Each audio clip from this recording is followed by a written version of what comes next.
اعوذ باللہ من الشیطان الرجیم بسم اللہ الرحمن الرحیم۔ آج الحمدللہ ایک عشرہ مکمل ہوا، 10 سپارے مکمل ہو، جس کو قرآن نے اس انداز سے کہا ہے کہ تلک عشرۃ کاملہ، 10 پورے ہو گئے۔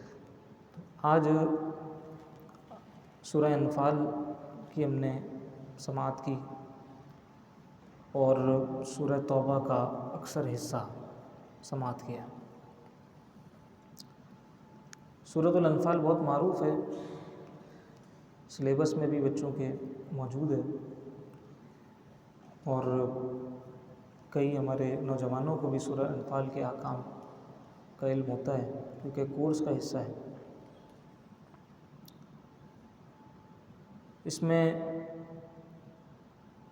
جو اموال ہیں ان کے حوالے سے تفصیل کے ساتھ گفتگو کی گئی ہے۔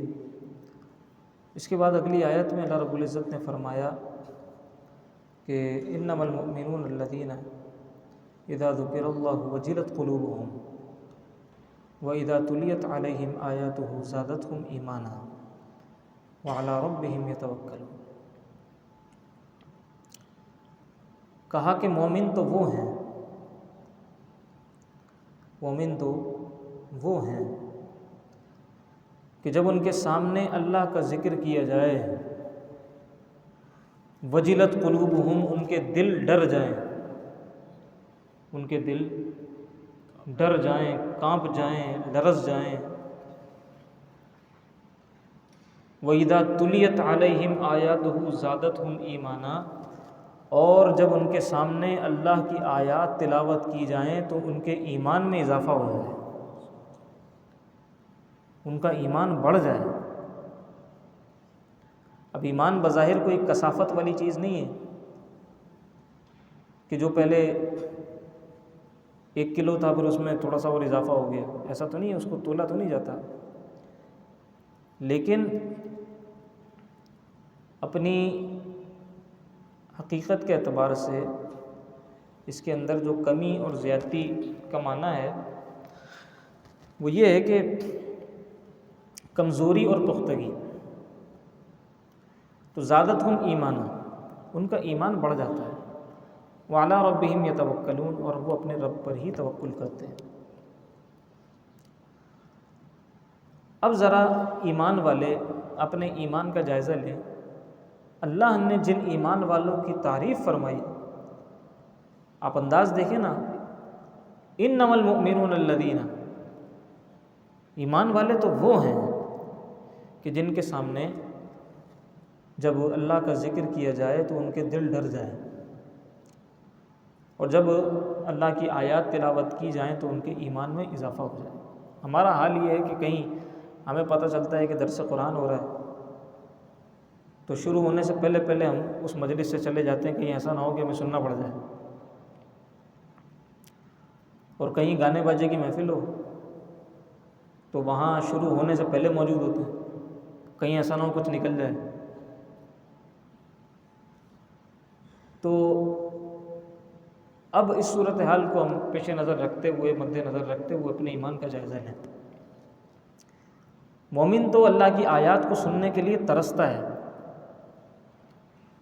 ہمارے سامنے دیکھیں نا، یہ کتنا آسان ہے کہ قرآن کریم کی تفاسیر موجود ہیں، احادیث ہمارے سامنے لکھی ہوئی موجود ہیں، ہمارے سامنے شروح احادیث موجود ہیں، تفاسیر موجود ہیں، بیان کرنے والے بکثرت موجود ہیں۔ کتنا آسان ہے دین کو سمجھنا اور سیکھنا، لیکن اتنا ہی ہم کوتاہی کرتے ہیں۔ وہ لوگ کہ جن کے سامنے یہ سب کچھ نہیں تھا، صحابہ کرام رضوان اللہ تعالیٰ علیہ اجمعین کے سامنے کوئی بخاری تھوڑی تھی، ان کے سامنے تفسیر قرآن تھوڑی تھی، وہ تو اللہ کے رسول سے پوچھ کے عمل کرتے تھے۔ اس کے بعد آپ آ جائیں تھوڑا سا اور آگے تابعین کے زمانے میں، تو وہاں بھی اتنا اہتمام نہیں تھا۔ امام بخاری اور آپ کے آس پاس کے جو ادوار ہیں، یعنی سمجھیں 2 صدی ہجری کا آخر اور پھر اس کے بعد 3 صدی ہجری کا آغاز، یہ وہ وقت ہے کہ جس میں باقاعدہ تدوین حدیث پر تیزی کے ساتھ کام ہوا اور مضبوط کام ہوا۔ اس سے پہلے امام اعظم ابو حنیفہ گزرے ہیں، امام شافعی گزرے ہیں، امام مالک گزرے ہیں، امام حنبل بھی موجود تھے۔ تو یہ تابعین تبع تابعین کے جو ازمنہ ہیں، زمانے ہیں، ان کے اندر کتنا مشکل تھا، کیونکہ یہ چیزیں مدون سامنے موجود نہیں تھیں، لیکن لوگوں کا ذوق اتنا ہی زیادہ تھا، لوگ جاتے تھے، پوچھتے تھے، محفلوں میں بیٹھتے تھے۔ ایک بڑا عالم موجود ہوتا تھا زمانے میں، اور دور دراز سے لوگ سفر کر کے ان کے درس میں، ان کے وعظ میں جایا کرتے تھے دین سیکھنے کے لیے۔ ہمارے پاس تو محلے میں اتنے لوگ ہوتے ہیں سکھانے والے، لیکن ہماری سستی کا کیا کہنا۔ تو ہمیں اپنی سستی کو دور کرنا چاہیے اور دین سیکھنے کے لیے ہمیں کمر بستہ ہونا چاہیے۔ آگے چلتے ہیں۔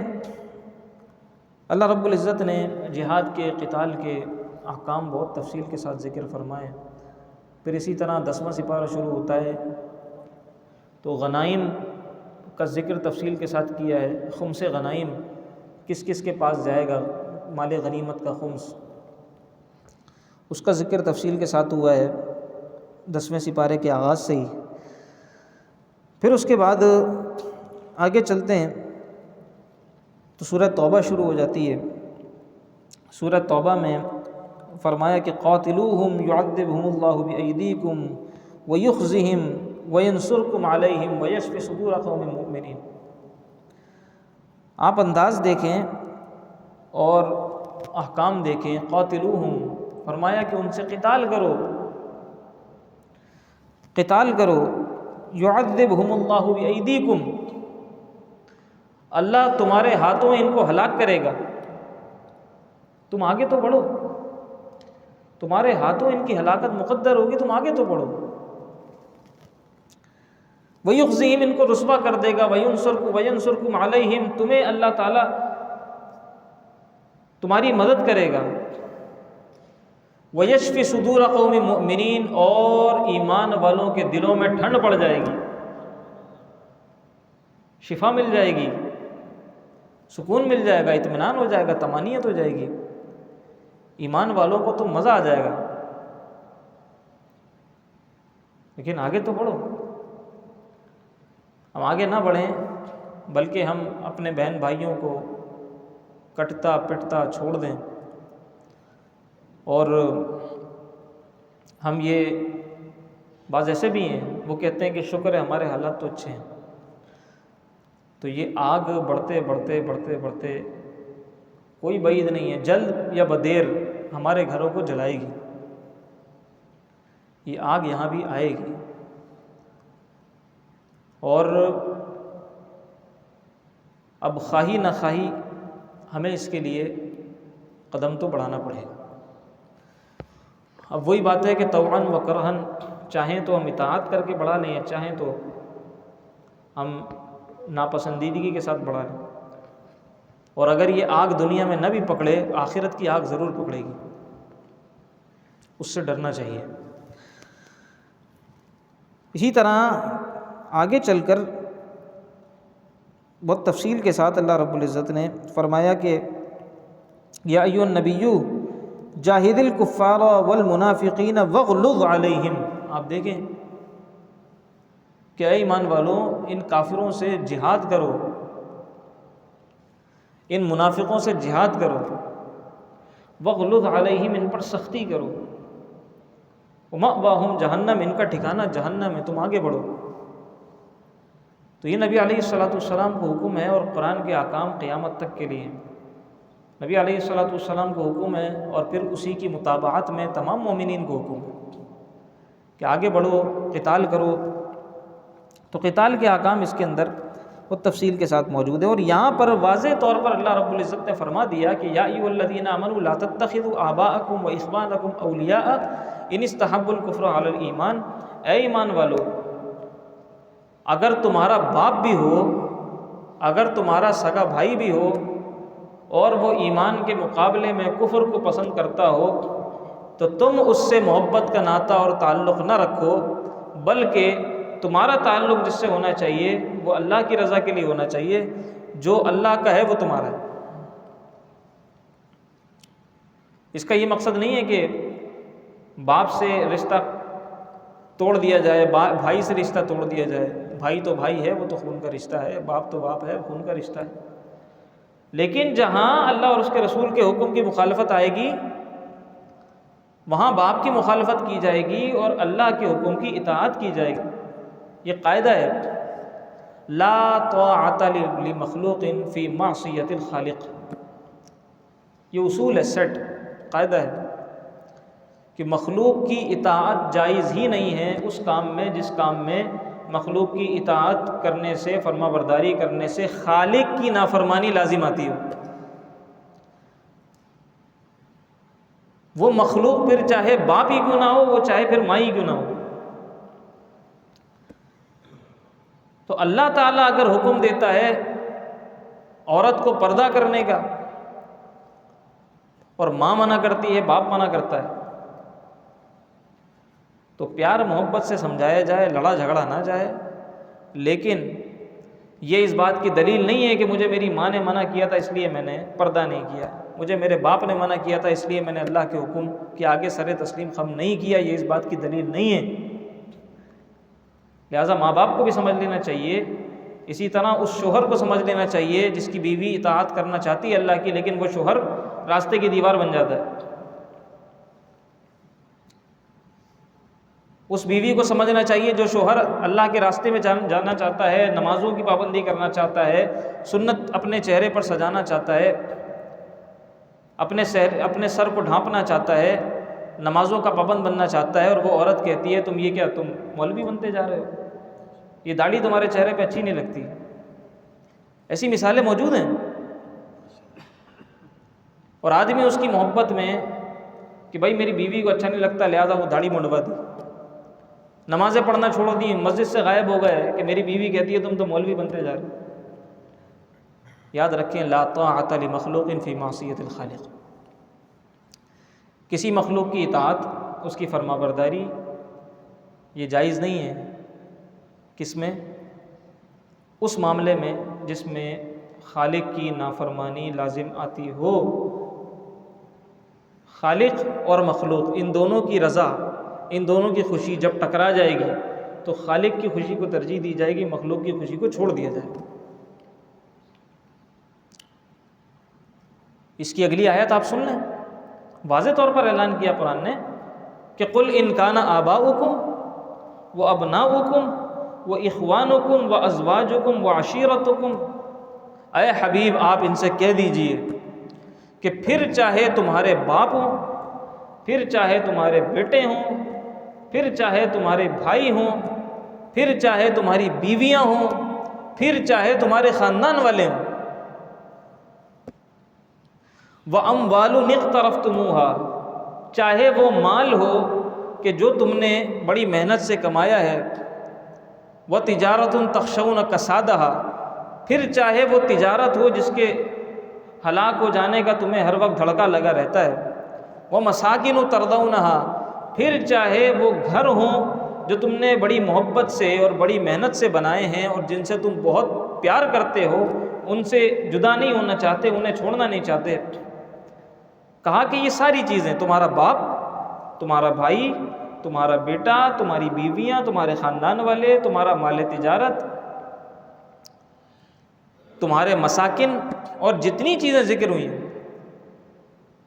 کہا کہ اگر یہ سب کچھ یا ان میں سے کوئی ایک بھی تمہیں اللہ اور اس کے رسول سے بڑھ کر اگر عزیز ہو گئے ہیں، احب الیکم من اللہ ورسولہ، اللہ اور اس کے رسول سے بڑھ کر اگر تم ان سے محبت کرنے لگے ہو، وجہاد فی سبیلی، تم اللہ کے راستے میں جہاد کرنا چاہتے ہو، کوشش کرنا چاہتے ہو، نکلنا چاہتے ہو، لیکن یہ آڑے آ جاتے ہیں اور ان کی محبت تمہیں نکلنے نہیں دیتی، کہا فتربصوا حتی یاتی اللہ بامرہ، اس چیز کو دلیل مت بنانا بلکہ ٹھہرو، انتظار کرو یہاں تک کہ اللہ تمہارے بارے میں کوئی فیصلہ فرما دے۔ وہ فیصلہ کرنے کا مطلب یہ ہے کہ تمہاری کوئی سزا اللہ مقرر فرما دے۔ واللہ لا یہدی القوم الفاسقین، اس قسم کے فاسقین کو پھر اللہ ہدایت بھی نہیں دیتا، تو ہدایت سے دور ہوتے چلے جاتے ہیں، الا ماشاء اللہ، مگر جسے اللہ چاہے توفیق عطا فرما دے۔ تو راستے کی دیوار، اللہ کے راستے کی دیوار جو بھی بنے، اس دیوار سے ہمیں معذرت کرنی چاہیے اور اللہ کے راستے کو نہیں چھوڑنا چاہیے۔ یہ واضح پیغام ہے قرآن کا۔ وہ تجارت جو ہم نے، وہ دکان جو کھول کر رکھی ہوئی ہے، ہم کہتے ہیں کہ ہم اگر چھوڑ کے چلے جائیں گے نماز پڑھنے کے لیے تو گاہک چلا جائے گا، یہ گاہک لگا ہوا ہے، گاہک چلا جائے گا اگر نماز کے لیے چلے گئے۔ کوئی سودا چل رہا ہے، کوئی ڈیل چل رہی ہے، نماز کا ٹائم ہو گیا، اب امتحان ہے کہ تمہارے لیے اللہ کی محبت عزیز ہے، اللہ کی محبت تمہیں عزیز ہے یا یہ تجارت تمہیں عزیز ہے، یہ امتحان ہے۔ اس تجارت کو اگر یہاں چھوڑ کر موقوف کر کے کہ بھائی ذرا مجھے 10 منٹ دینا، میں نماز پڑھ کے آیا، بلکہ تم بھی ساتھ چلو نماز پڑھ کے آتے ہیں، یقین کرو اس سے تجارت ہلاک نہیں ہوگی، بلکہ اس سے تجارت میں برکت ہوگی، اس سے تجارت میں برکت ہوگی۔ یہ سمجھ لینا کہ اگر ہم چلے گئے تو یہ گاہک چلا جائے گا، یہ سودا خراب ہو جائے گا، یہ خراب نہیں ہوگا سودا، اس سودے میں نفع ہوگا، اس سودے میں برکت ہوگی، اس سودے میں فائدہ ہوگا۔ جانے والا تو ویسے بھی چلا جائے گا، جس کو جانا ہے، آپ آخر تک کوشش کر لیں، متہ خوری کر لیں، جس نے جانا ہے وہ چلا جائے گا، آپ سے تھوڑا سا ٹائم لے گا، بولے گا کہ مجھے بھائی تھوڑا سا ٹائم دینا سوچنے کے لیے، اس کے بعد فون کر کے معذرت کر لے گا، جس نے جانا ہے وہ ویسے بھی چلا جائے گا۔ یہ جو گاہک بھیجا ہے یہ کس نے بھیجا ہے؟ سوال یہ ہے کہ اگر ہم یہ سمجھتے ہیں کہ اس گاہک کو پکڑ کر لانا یہ ہماری کوئی مارکیٹنگ ٹیکنیک ہے، کوئی ہماری ٹیکٹس ہے، کوئی یہ ہماری محنت ہے، ہماری کوشش ہے کہ ہم گاہک کو اپنے پاس لے آئیں پکڑ کر، تو یہ ہماری بھول ہے۔ گاہک کو بھیجنے والا بھی اللہ ہے، اگر یہ چلا گیا تو دوسرا آ جائے گا، اللہ دوسرے کو بھیج دے۔ آپ دیکھیں نا، مارکیٹس بنی ہوتی ہیں، ایک گلی ہے، اس گلی میں 100 دکانیں ہیں کپڑے کی، لیکن ساری چلتی ہیں۔ بھائی ان میں سے کسی ایک کا بڑا نام ہوگا، کوئی ایک حاجی صاحب ہوں گے جو مشہور ہوں گے،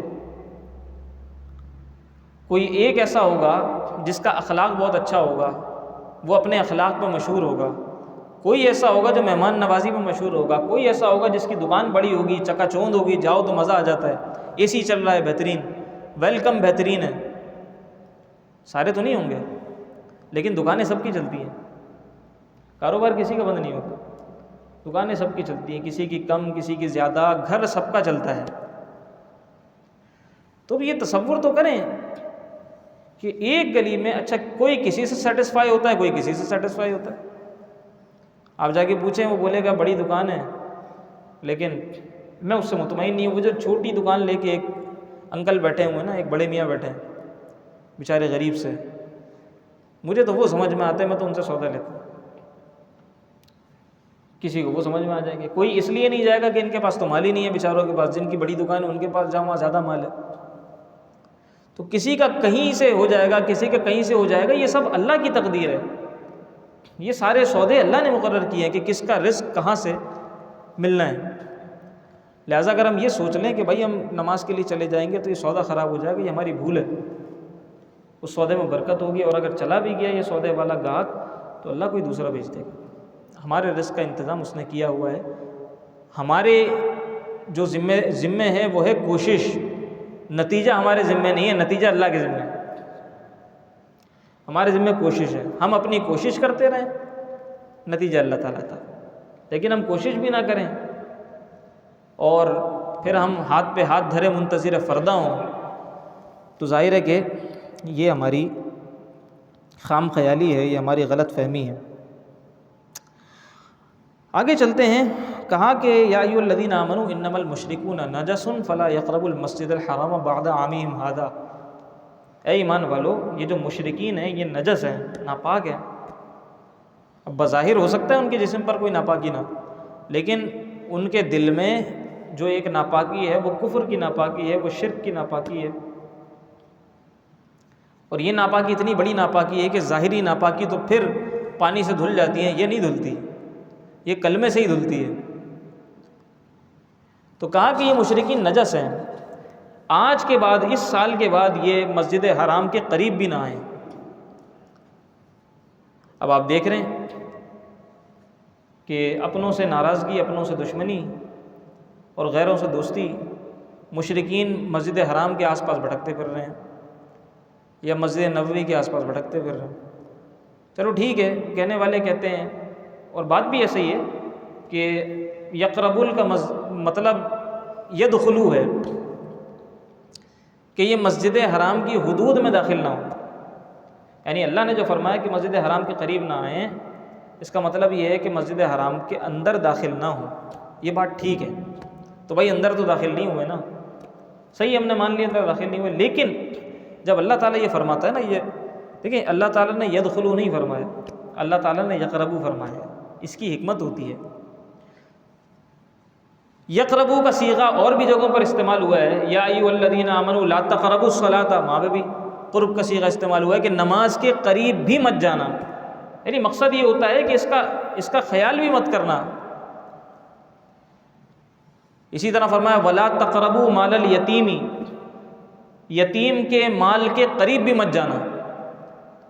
یہ مطلب تھوڑی ہے کہ یتیم کے مال کی اگر یہاں پہ ہمارے پاس سامنے پوٹلی رکھی ہوئے تو اس کے قریب کھڑے ہونے سے ہم گناہ گار ہو جائیں گے، یہ مطلب نہیں ہے۔ یہ مطلب یہ ہے کہ اس پہ دست درازی مت کرنا، اس کو بلا وجہ جو ہے باطل طریقے سے مت کھانا، اس کو چھین مت لینا، یہ مطلب ہے۔ تو اللہ تعالیٰ نے جو فرمایا کہ اس کے قریب بھی مت جانا، اس کا مقصد یہ ہے کہ اس کے آس پاس بھی اگر تم بھٹکنے لگ جاؤ گے تو ایک وقت وہ آئے گا کہ اس کے اوپر تمہارا ہاتھ بھی پڑ جائے گا۔ اسی طرح کہا لا تقربوا الزنا، کہ اس کے قریب بھی مت جانا، تو قریب بھی مت جانے کا مطلب کیا ہے کہ اس کا خیال بھی دماغ میں مت لانا، ٹھیک ہے۔ اب لوگ اس کے بارے میں سوچیں، بدخیالی کے بارے میں، بدفعلی کے بارے میں سوچیں، بدفعلی کی کوشش کریں اور اس کو اٹیمپٹ نہ کریں، کہیں کہ ہم تو گناہ گار نہیں ہوئے اس لیے کہ ہم نے اٹیمپٹ تھوڑی کیا۔ بھائی اٹیمپٹ کرنا منع ہے نا، بھائی قرآن نے جب کہا ہے کہ قریب بھی مت جاؤ تو اس کا مطلب یہ ہے کہ اس کا خیال بھی دماغ میں مت لاؤ، یہ ہے تقربو کا مطلب۔ تو اب جب قریب قریب بھٹکنے لگے ہیں، کیا بعید کہ کل کو اندر قدم رکھ دیں پھر؟ لہٰذا یہ معاملہ اہم ہے، خطرناک ہے۔ سوشل میڈیا پہ جب یہ سب ہوا تو بڑا اٹھا تھا، بڑا چلا تھا، پھر اس کے اوپر یہ والی رائے ایک شیئر ہوئی۔ بات ایسی ہے، یہ ٹھیک ہے کہ یہاں پہ قرب سے مراد دخول ہے مسجد کا، لیکن اللہ تعالیٰ نے جو قرب کا صیغہ استعمال کیا ہے اس کی بھی حکمت ہے۔ جب یہ صیغہ استعمال ہوتا ہے تو زجر ہوتا ہے، توبیخ ہوتی ہے، ڈرایا جاتا ہے کہ اس کے آس پاس بھی مت بھٹکنا، جب آس پاس بھٹکنے لگ جاؤ گے تو اندر داخل ہونے میں کسر باقی نہیں رہے گی، دیر نہیں ہوگی کہ اندر تمہارا قدم پڑ جائے۔ لہٰذا اس معاملے میں غور کرنا چاہیے اور اس معاملے میں سوچنا چاہیے۔ آگے حضرت عزیر علیہ السلام اور حضرت عیسیٰ علیہ السلام کے حوالے سے اللہ رب العزت نے بیان فرمایا کہ یہ جو یہودی ہیں یہ حضرت عزیر کو کہتے ہیں اللہ کا بیٹا، وقالت الیہود عزیر ابن اللہ وقالت النصارى مسیح ابن اللہ، اور یہ عیسائی کہتے ہیں حضرت عیسیٰ کو اللہ کا بیٹا۔ عیسائی کس کو کہتے ہیں؟ حضرت عیسیٰ کو اللہ کا بیٹا، اور یہودی حضرت عزیر کو اللہ کا بیٹا کہتے ہیں۔ یعنی ان کے بنیادی نظریات میں ہی اختلاف ہے۔ یہ عیسائی کہتے ہیں کہ یہودیوں نے ہمارے نبی کو سولی چڑھا دیا، وہ کہتے ہیں کہ وہ حضرت عیسیٰ کو نبی نہیں مان رہے، وہ حضرت عزیر کو پسند کر رہے ہیں اور ان کو اللہ کا بیٹا کہہ رہے ہیں، معاذ اللہ، یہ حضرت عیسیٰ کو اللہ کا بیٹا کہہ رہے ہیں۔ تو کہیں سے بھی ان کی تعلیمات کے اندر، ان کے نظریات کے اندر کوئی یگانگت نہیں ہے، کوئی اتفاق نہیں ہے، لیکن ان کا گٹھ جوڑ تو ذرا ملاحظہ کریں، ایک دوسرے کے بغیر ہلتے بھی نہیں ہیں۔ اگر عیسائی پر کوئی حملہ ہو جائے تو یہودی سمجھتا ہے کہ مجھ پر حملہ ہے، وہ فوراً مدد کے لیے پہنچ جاتا ہے۔ یہودی پر کوئی حملہ ہو جائے، عیسائی سمجھتا ہے مجھ پہ حملہ ہے، فوراً مدد کے لیے پہنچ جاتا ہے۔ حالانکہ اتنے سخت دشمن ہیں آپس میں یہ لوگ۔ عیسائی تو کلیم کرتے ہیں کہ انہوں نے ہمارے نبی کو پھانسی چڑھایا، تو تم ان کے دوست کیسے ہو گئے؟ تمہاری اتنی محبت ان سے اور اتنا تعلق تمہارا مضبوط کیسے ہو گیا؟ اس لیے کہ قرآن نے یہ سب کچھ بیان کیے، لیکن ساتھ میں یہ بھی کہہ دیا کہ یا ایھا الذین آمنوا لا تتخذوا اليہود والنصارى اولیاء، اے ایمان والو ان یہودیوں اور ان عیسائیوں کو دوست مت بنانا۔ کہا کہ بعضهم اولیاء بعض، یہ ایک دوسرے کے دوست ہیں، ایک دوسرے کے دوست۔ تو اندرون خانہ مفادات کے لیے یہ لوگ ایک دوسرے کے دوست ہیں، یہ نظر تو اب آ رہا ہے ہمیں، لیکن قرآن تو اس کو بیان کر چکا ہے، واضح کر چکا ہے کہ یہ ایک دوسرے کے دوست ہیں۔ الکفر ملت واحدہ، اسلام کے خلاف سب جمع ہو جائیں گے، اسلام کے خلاف سب جمع ہو جائیں گے اور سب ایک ہو جائیں گے، سارے اختلافات اور سارے سب کچھ بھول بھال کے سب ایک ہو جائیں گے۔ لہٰذا یہ بڑا سینسٹیو معاملہ ہے، اس کو ہمیں سمجھنا چاہیے۔ آخری بات، زکوٰۃ کا تذکرہ بڑی تفصیل کے ساتھ سورہ توبہ کے اندر ہوا ہے، اور یہ بتایا گیا ہے کہ یا ان کثیرا من الاحبار والرہبان۔ اب یہ دیکھیں نا، پھر یہودیوں اور عیسائیوں کے جو علماء ہیں، احبار یہ یہودیوں کے علماء ہیں اور رہبان یہ عیسائیوں کے علماء ہیں، کہا کہ ان کے جو احبار ہیں اور رہبان ہیں یہ لوگوں کے مال کو باطل طریقے سے کھاتے ہیں، وہی اللہ کی آیات کو بیچنا اور مختلف انداز میں جو ہے وہ ہیلے بہانے کر کے لوگوں کا مال کھانا۔ کسی پر اگر سزا ہو گئی، کوئی امیر تھا، اس کی سزا کو معاف کر دیا، پیسے لے لیے، پیسے لے کے سزا معاف کر دی۔ تو یہ تذکرہ تو احبار اور رہبان کا ہے، لیکن تعلیم اس میں ہمارے لیے بھی ہے کہ تم بھی ایسا مت کرنا۔ اللہ کے رسول نے فرمایا تھا نا، جب ایک فاطمہ نامی عورت کا کیس ہوا تھا چوری کا، تو یہ کہا گیا تھا کہ یا رسول اللہ یہ بڑے گھرانے کی بیٹی ہے، اس کو چھوڑ دیں۔ تو اللہ کے رسول نے کیا تاریخی جملہ ارشاد فرمایا تھا کہ اگر اس کی جگہ فاطمہ بنت محمد بھی ہوتی تو میں اس کو بھی نہیں چھوڑتا، اس کے بھی ہاتھ کاٹ دیتا۔ اور یہاں حالات کیا ہیں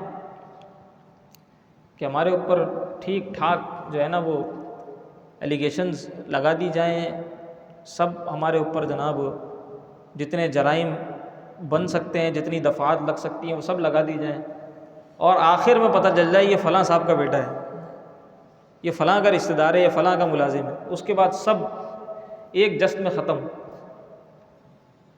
اور جس بیچارے کا کوئی پرسان حال نہیں ہے، جس کا آگے پیچھے کوئی نہیں ہے، تو اس پر پھر جو چاہے کرتے رہو۔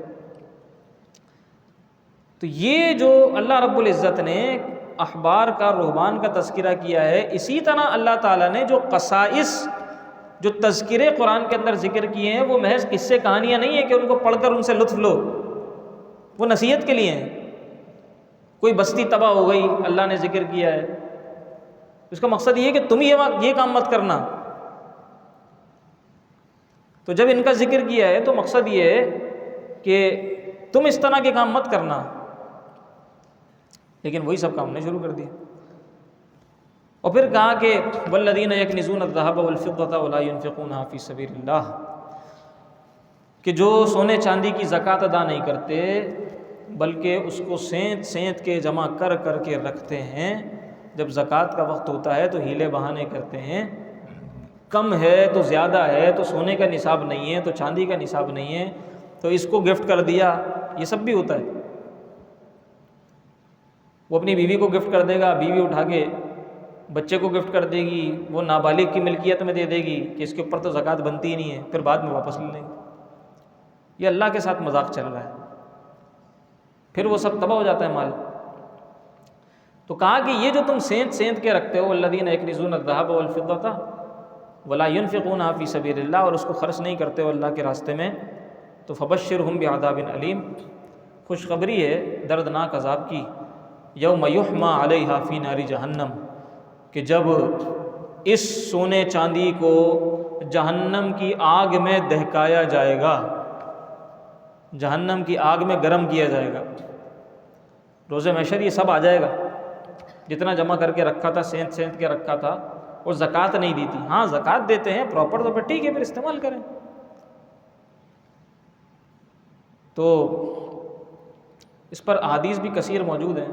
وہ ایک جو خاتون آئی تھی، اللہ کے رسول نے ان سے پوچھا تھا کہ ان کڑوں کی تم زکوٰۃ ادا کرتی ہو. تو اس طرح کی احادیث وافر اس پر موجود ہیں. وقت نہیں ہے ہمارے پاس. بہرحال میں عرض کر رہا ہوں کہ یہ جتنا کچھ سینت کے رکھا ہے سب منگا لیا جائے گا، یہ سب آ جائے گا، اور پھر اس کو جہنم کی آگ میں قرآن نے کہا دہکایا جائے گا. اور دہکانے کے بعد کیا ہوگا؟ دہکانے کے بعد یہ ہوگا فَتُقْوَى بِهَا جِبَاهُهُمْ وَجُنُوبُهُمْ وَظُهُورُهُمْ. اور پھر یہ جو گرم گرم دہکتا ہوا ہمارا سونا چاندی تھا جو ہم نے جمع کر کے رکھا تھا، اس سے پھر کیا ہوگا؟ فَتُقْوَى بِهَا جِبَاهُهُمْ. پھر پیشانیوں کو داغا جائے گا. یہ جو پیسٹ بن جائے گا نا جہنم کی آگ میں دہک کے، جو پیسٹ بن جائے گا سونا چاندی کا، اس کو اٹھا کے مل دیا جائے گا پیشانی کے اوپر. وہ جنوبہم، اور کروٹوں پہ مل دیا جائے گا. یہاں کھولتا ہوا سونا چاندی جو جہنم کی آگ سے دہکا ہوا ہوگا وہ یہاں پہ کروٹوں پہ لگا دیا جائے گا. وہ ظہورہم، پیٹھ پر لگا دیا جائے گا.